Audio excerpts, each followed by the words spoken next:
Kayo ba ay isa sa mga madalas at mahilig gumamit ng TikTok, Instagram, Facebook, at iba pang social media platform?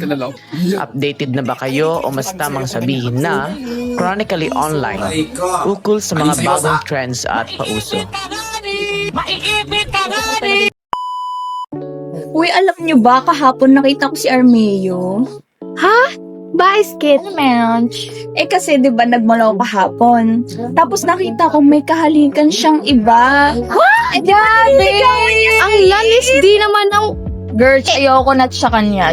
Cancelled. Like, so paisngit naman ng tao, tapos ang lakas ng loob maglanis di? Grabe. Like, di ba? Di ko siya alam. Ba't siya ganyan? Baiskit mo kasi nagustuhan lalaiskin na yan. Hindi ko din alam. Hindi ko naman siya types talaga. Ha? Ano pong mga sinasabi niyo? Hindi ka kasi crony iskali on isline. Ito kasi si Catch ngayon sa TikTok. Di ba? Paano at saan nga ba natin nakukuha mga salita o language slangs na ito? Kung ako yung tatanungin, nakakarinig ako ng mga slang words sa social media, sa TikTok, sa Facebook, at minsan naririnig ko rin siya sa mga kaibigan ko. Narinig ko lang naman siya sa mga TikTok, social media, sa mga kaibigan ko. Wala, nakikita ko lang sa mga TikTok, tsaka mga ginagamit ng mga influencer. So, parang na-adapt ko na din. Wala. Naririnig ko lang sa mga kaibigan ko. Di ko nga rin alam saan galing yan eh. Bigla-bigla ko na lang din naririnig. Di ko alam. Siguro, sa social media. For me, nakikita ko to or narinig ko to mga slang words na to sa mostly sa social media. Nakukuha ko to sa mga sa mga influencers. Ayun. Yung mga language slangs po ay napapanood ko po sa TikTok, Facebook, tapos mga like TikTok. Alamin naman natin ang reaksyon ng mga netizens ukol dito.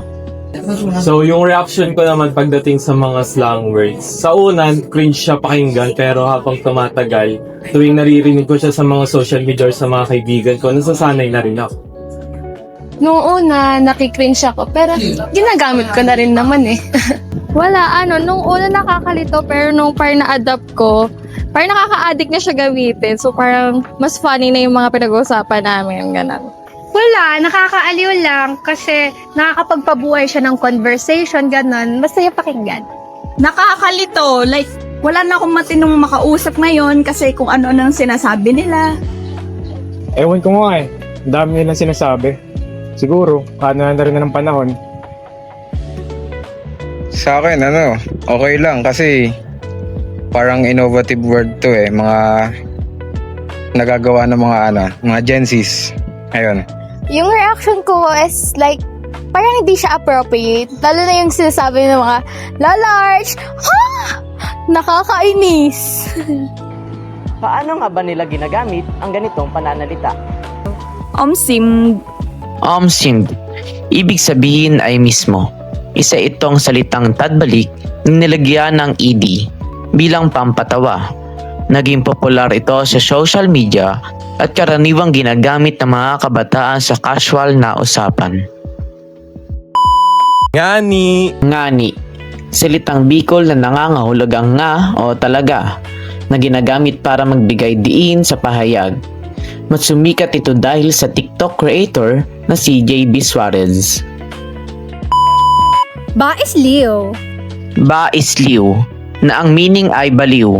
Nilagyan lamang ng salitang is ang dalawang syllable word.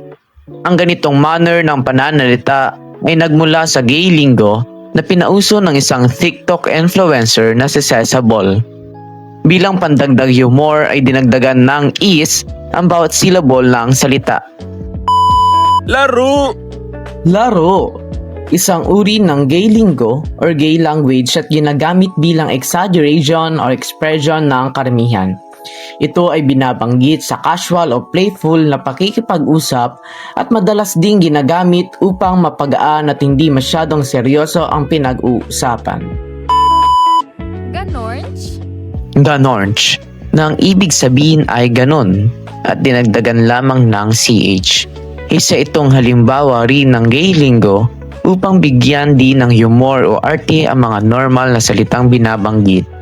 Ang mga typical na salita ay dinadagdagan ng CH upang mas maging playful at humorous ang dating nito sa casual na pakikipag-usap sa iba. Uy, Herb, ang daming eya, oh. Uy, Erp, dami o sa ibang salita ay, pare, ang daming babae. Isa itong halimbawa ng umuuso ngayong youngstana o isang subculture sa Pilipinas ng mga kabataang Pilipino na inspired sa street style at hip-hop mula sa ibang bansa. Sa nauusong style na ito ay na-adapt na rin ng mga Gen Z ang slangs na ito at ginagamit sa TikTok at minsan sa pakikipag-usap sa iba. Na para bang Na para bang na ang kahulugan ay nasa salita na mismo na para bang. Ito ay ginagamit upang mas gawing exaggerated o OA ang pagkakakwento o ang isang simpleng situation. Minsan naman ay ginagamit lang ito ng walang context na para bang. Everyone, welcome to our podcast. Let's kick off our modern culture segment with a quick round of Guess That Trend. So kindly guess this one, please. So this dining experience completely conquered the Philippines post 2015. It is interactive, features unlimited thin slices of meat right at your table, and is always served with lettuce and endless sides. So what is it? Kindly guess. I think it's unlimited samgyupsal. Unlimited Samgyeopsal, you are correct. So since you know the answer, kindly explain to us how this traditional foreign meal actually evolved into a such massive local cultural phenomenon, please. Look, ganito kasi yan. While Korean restaurants have existed in over decades ago, the absolute craze exploded around 2015 and onwards. But this heavily driven by Hallyu or Korean wave, especially the massive popularity of K-dramas where characters are frequently eating in samgyeopsals, which is the sharing grilled meat and drinks. But what does this mean to us? In the Philippines, samgyeopsal evolved into a symbol of modern na pagsalo-salo. Then it is no longer just about the food, but it is a social ritual. The act of sitting around on a hot grill, cooking for each other and sharing dishes perfectly aligns with our cultural love and togetherness and hospitality. The social value definitely triggered massive ripple effects across our society, both positive and negative. On the positive side, the samgyeopsal boom has been a massive economic driver. It sparked a wave of local entrepreneurship, giving rise to countless Filipino-owned franchises and providing jobs for thousands of workers. It also enriched our culinary culture, proving just how open-minded and adaptive the Filipino palate is to global flavors. However, the negative impact is worth noting.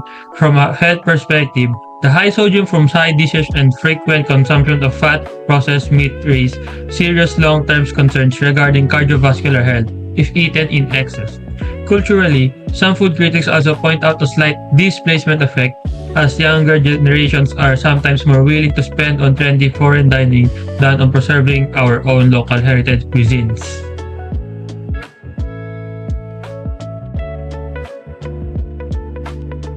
If we examine the samgyeopsal phenomenon deeply, it teaches us that popular culture is highly adaptive. Filipinos didn't just copy or adapt a foreign dish, we actually Filipinized the entire experience. We took a Korean meal and embedded our core values of family, friendship, and deep connection into it. Think about it. In Korea, the grilling is usually done by one person or a server. But here, we take turns, we make wrap for our friends, we share the cheese, and we talk for hours. It's no longer just Korean. It's now an extension of our local identity. It proves that pop culture is shaped not just by what we consume, but by how we use it to build shared memories around the table. It's the ultimate modern comfort that represents how we adapt to global trends without losing our warmth as Filipinos. So a delicious trend that truly reflects our changing times. So that's it for our look into modern food culture. So yeah, that's it. That's basically it for our quick look into modern food culture. So thank you for tuning in, guys. See you in the next episode. Thank you.